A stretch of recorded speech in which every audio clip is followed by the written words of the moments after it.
Emily Ashton and senior political correspondent at BuzzFeed, and also Charlotte Henry, reporter at City AM. We're going to talk through lots of the issues, looking back and looking forward. So let's kick off with Scotland. We were hearing a bit more about that there. Ed Miliband has come under pressure in the last week to rule out a coalition pact with the SNP after one poll found that the party could face losing all but 2 of their seats north of the border. So let's take a look at the political makeup of the country at the moment.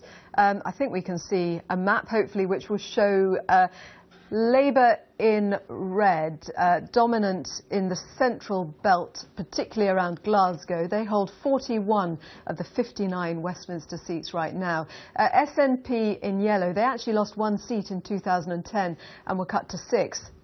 And in the Highlands, the Lib Dems in control, 11 seats in all. Well, let's take a look at Lord Ashcroft's latest polling. You can see that the map turns turning SNP yellow, leaving the new Scottish Labour leader Jim Murphy and Willie Bain in Glasgow North East as Labour's only 2 MPs. Scotland's lone Tory David Mundell hanging on in the borders.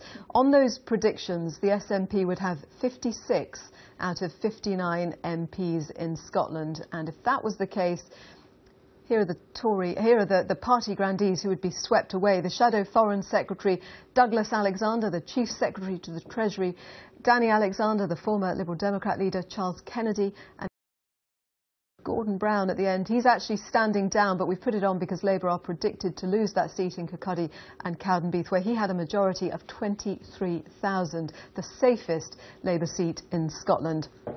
Well, the former Prime Minister, Sir John Major, entered the fray last week, cautioning against a Labour coalition pact with the SNP.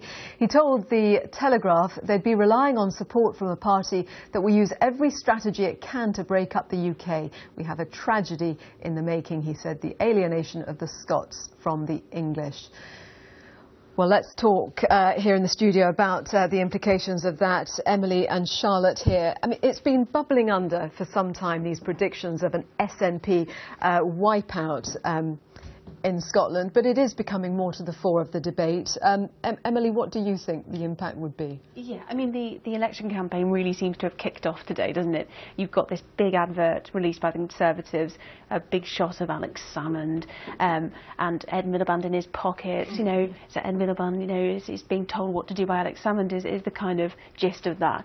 And really the idea behind that is to say, you know, to Labour voters who are thinking about voting Labour, you know, do you really want Alex Salmond pulling the strings of this government? But really, the problem for Labour is that they haven't ruled that out, a pact with the SNP.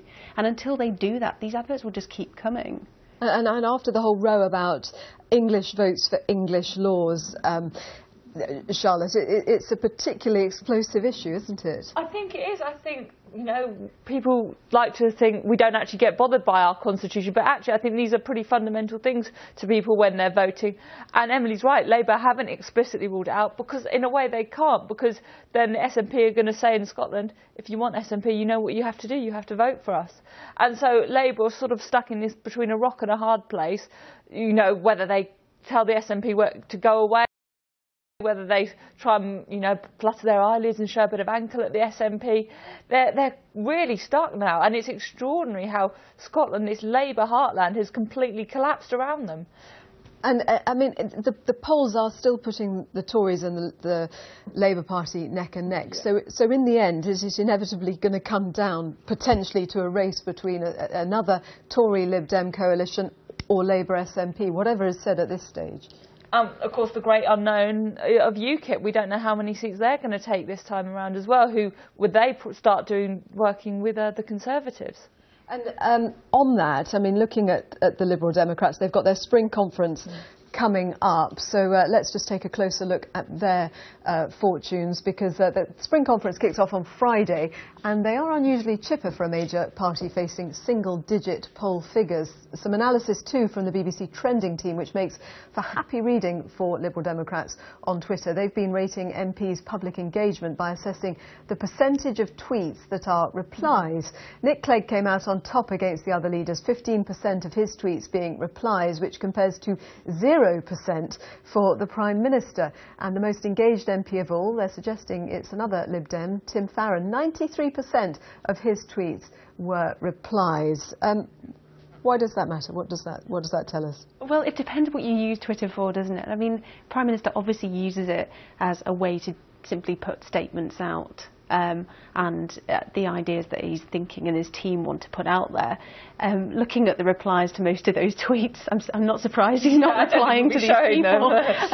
But yeah, I mean, for a lot of MPs, they actually use it as a way to debate with people that actually want to talk to them on Twitter. But the trouble is with Twitter, it does seem to attract quite a lot of people that aren't interested in a debate and just want to make a... So when we look at Tim Farron's percentage then, saying 93% is replies, it does show obviously a very impressive level of engagement with voters, but does it make a difference? It does. I don't know how much of a difference it makes, to be honest. I mean, it's not real life, is it? Particularly, it's not particularly like he's out there on the doorsteps knocking on doors.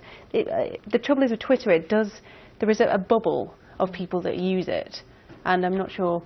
Yeah, I think the point about whether it's reflected on the doorstep is actually a really important one, because there are obviously vast swathes of us who are not on Twitter. I think what people like Tim, and I know Tim, have done particularly well is they combine the two to sort of expand the people they're talking to, their profile, and they use it in that way. So they're doing the grunt work on the ground in their constituencies, but continuing that conversation when they're back in Westminster using Twitter and other social media. And away from Twitter, the state of the Liberal Democrat Party right now as they head into their spring conference, we said they're quite chipper. I mean, the polling for the Liberal Democrats does not look good.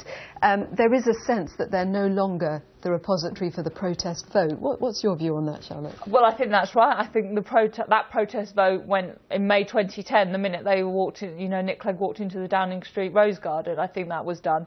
I think what they are sticking to, the line, all the Lib Dems, I think both Emily and I speak to, that the line they insist on is, we've seen polling and we believe we can. It doesn't matter that it's only 5%, because we believe the 5% is going to be in the right places. It's going to be in those 50, 60 seats where we have MPs and we can keep at least half of those MPs. So in a way, their argument always about proportional representation doing the well is bizarre. kind of the opposite this time. They're going to be saved, possibly by a system they've spent their political life campaigning against. It's utterly bizarre. Had they won the AV referendum, we could see almost no Lib Dems come May.